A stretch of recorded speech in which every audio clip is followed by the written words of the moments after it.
ቀዳሚት ስዑር።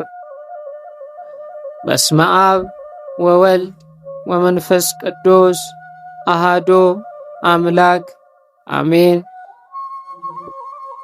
ዕለተ ቅዳሜ እግዚአብሔር የሚታዩትንና የማይታዩትን በእግር የሚሄዱትንና በክንፍ የሚበሩትን በባህር የሚዋኙትን እንስሳትን በመጨረሻም ሰውን በአርአያውና በአምሳሉ ፈጥሮ ያረፈበት ዕለት ነች። ይህች የመጀመሪያው ቅዳሜ ለእግዚአብሔር የዕረፍት ዕለት ናት። እግዚአብሔርን ስነ ፍጥረት ፈጥሮ ስላረፈበት ሰንበት አብይ ትባላለች። ታላቋን ሰንበት እስራኤላውያን እንዲያከብሯት ታዟል። ዘፍጥረት 1 ቁጥር 3። ዕለተ ቀዳሚት ሰንበት አብይ። በዘመነ ሐዲስም የተለየ የደህነት ሥራ ተከናውኖባታል። ጥንት ስነ ፍጥረትን በመፍጠር ዕረፍት እንደተደረገባት ሁሉ የፍጥረት ሁሉ ቁንጮ የሆነው አዳምን ለማዳን ሕማምና ሞት የተቀበለው ቸሩ አምላክ በመቃብር አርፎባታል። ማቴዎስ 27 ቁጥር 61።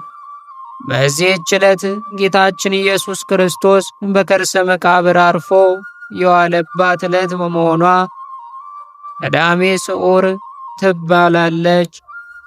ስዑር ቀዳሜ የተባለችው በዓመት አንድ ቀን ስለምትጾም ነው። ምክንያቱም እናቱ ድንግል ማርያም ወዳጆቹ ቅዱሳን ሐዋርያት ጌታ ተላልፎ ከተሰጠበት ዕለት አንስተው ብርሃነ ትንሣኤውን እስኪያዩ ድረስ እህል ውሃ በአፋቸው አልዞረም። ይመኩበትና ተስፋ ያደረጉበት የነበረ አምላካቸው በመቃብር ስላረፈ ዕለቷን ሞቱን በማሰብ ትንሣኤውን በመናፈቅ በጾም አክብረውታል። ከቅዱሳን ሐዋርያት ሲወርድ ሲወራረድ በመጣው ትውፊት መሠረት ቅዱሳን ሐዋርያት በማዘን በመጾምና በመጸለይ ዕለቷ እንዳከበሯት የተዋህዶ ልጆች የተቻላቸው ከአርብ ጀምረው የሚያከፍሉ የሚጾሙ ለሁለት ቀን እህል ውሃ ሳይቀምሱ ያድራሉ።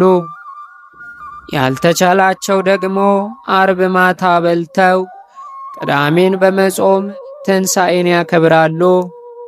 በዚህ ዕለት ከሰኞ ከሆሳዕና ማግስት ጀምረው እስከ ስቅለት አርብ ድረስ በስግደትና በጾም ያሳለፉ ምዕመናን በዕለተ ቅዳሜ በቅጽር ቤተ ክርስቲያን ይሰበሰባሉ።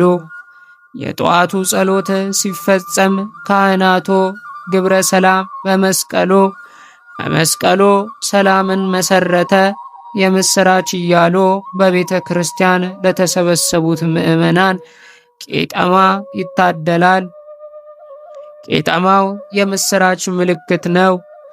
ቄጠማው የምስራች ምልክት ተደርጎ የተወሰደው በኖህ ዘመን ከተፈጸመው ታሪክ ጋር በማቆራኘት ነው።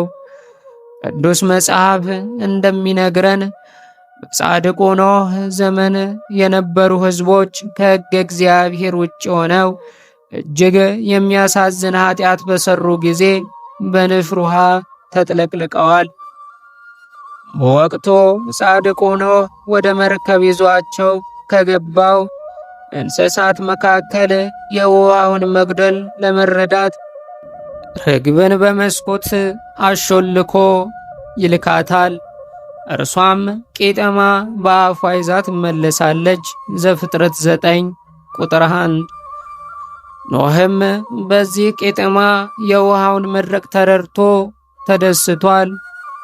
ቄጠማ ለጥፋት ውሃ መድረቅ የምስራች መንገሪያ እንደሆነ አሁንም በክርስቶስ ሞት ሞተ፣ ነፍስ ከሰው ልጆች ተወገደ ስትል ቤተ ክርስቲያን ለልጆቿ ቄጠማ ታድላለች። ምዕመናንም የምስራች ተምሳሌት የሆነውን ቄጠማ በግንባራቸው ያስሩታል። የክርስቶስ ተከታዮች ሁሉ ከጨለማ ወደ ብርሃን ከሚያቃጥለው ዋዕየ ሲኦል የሲኦል ቃጠሎ ወደ ልምላሜ ገነት ጥንተ ማኅደራቸው መመለሳቸውን በዚያ አኳኋን እየገለጡ በዓለ ትንሣኤን በቅድስት ቤተ ክርስቲያን ያከብራሉ። ቀዳም ስዑር ተፈጸመ። ወስብሐት ለእግዚአብሔር ወለወላዲቱ ድንግል ወለመስቀሉ ክቡር። ይቆየን።